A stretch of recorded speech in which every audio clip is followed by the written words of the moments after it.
네, 안녕하세요, 여러분. 미국 주식 읽어주는 여자 주식 누나입니다. 11월 6일 금요일 미국 증시 마감 브리핑 해드릴게요. 미국 대통령 선거에서 조 바이든 민주당 후보의 당선이 유력해진 가운데 최근 급등에 따른 차익 실현 매물 등으로 숨고르기 장세를 보이면서 혼조세로 장을 마감했습니다. 나스닥 지수가 소폭 상승한 반면 다우지수와 S&P 500 지수는 소폭 하락했습니다. 주간 기준으로 다우 지수는 7% 가까이 상승을 했고 S&P 500 지수는 7% 넘게, 나스닥 지수는 9%를 넘는 상승세를 기록했고 이는 지난 4월 이후 가장 큰 주간 상승률입니다.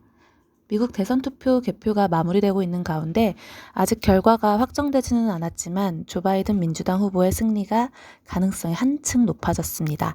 월스트리트 저널의 집계에 따르면 바이든 후보는 264명의 선거인단을 확보한 가운데 그동안 뒤지던 펜실베이니아의 조지아에서도 역전에 성공한 것으로 전해졌습니다. 바이든 후보가 현재 앞서고 있는 네바다와 조지아, 펜실베니아 중 한 곳만 이겨도 승리가 확정되는 셈이죠. 다만 도널드 트럼프 대통령이 우편 투표에 대한 문제 제기를 지속하면서 대선을 법정 공방으로 끌고 갈 것임을 재차 밝히는 등 대선과 관련된 혼란은 당분간 지속될 것으로 전망되고 있습니다. 외신은 사실 동부시간 7일 오전 11시 반경 바이든이 펜실베니아주에서 승리했다고 속보를 낸 후 바로 바이든이 미 대통령으로 당선됐다고 보도를 했는데요. 그렇기 때문에 주말 내내 사실 바이든의 승리를 기정사실화하는 분위기가 연출되었습니다.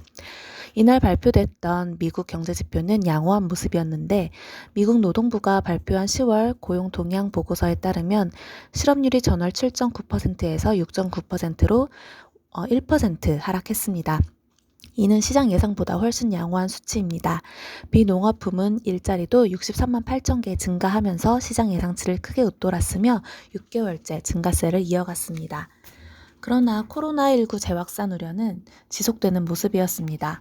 이날 워싱턴 포스트에 따르면 미국에서 역대 최대인 12만 8천여 명의 신규 확진자가 나온 것으로 전해졌습니다. 미국에서 4일 연속으로 하루 신규 환자가 10만 명을 넘겼으며 7일간의 하루 평균 신규 환자 수도 일주일 만에 거의 2만 명이나 증가하면서 10만 명에 육박했다고 합니다. 코로나 수치 자체만 놓고 보면 확진자 급증에 따른 봉쇄 우려가 제기될 수도 있는 수준인데요. 바이든은 당선 확정 직후 코로나 대응 TF를 발표할 것이라고 보도하기도 했습니다. 바이든 입장에서는 타이밍상 확진자 급증 국면에서 제어와 부양이 중요한 과제가 되었죠. 확산 억제 정책, 경제 악영향을 막기 위한 부양책을 준비하면서 그에 따른 관련 기사량이 늘어날 듯합니다. 그동안 선거 이슈가 코로나 악재 부각을 막았던 것인지 정책 효과가 본격 부각될 것인지 중요하게 체크해야 할 부분인 듯 보입니다. 미국 국채 가격은 미국 대선 바이든 당선 유력 및 고용지표 호조 등의 약세를 나타냈으며 달러화는 바이든 당선 가능성을 반영하며 약세를 기록, 대표적인 안전자산인 금 가격은 달러 약세 등에 상승했습니다. 업종별로는 등락이 엇갈린 가운데 자동차, 제약 업종 등이 상승한 반면 에너지, 은행 관련 업종 등은 하락했습니다.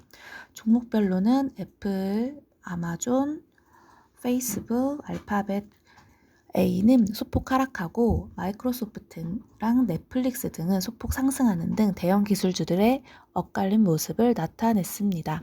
국제유가 급락 속 엑슨모빌, 쉐브론 등 에너지 업체들은 하락 마감했습니다. 자, 그럼 오늘 미국 증시 마감 브리핑은 여기까지 할게요. 영상 재미있게 봐주신 분들 좋아요와 구독 그리고 알람 설정, 댓글도 많이 남겨주세요. 이상 주식 알려주는 여자 주식 누나였습니다. 또 만나요.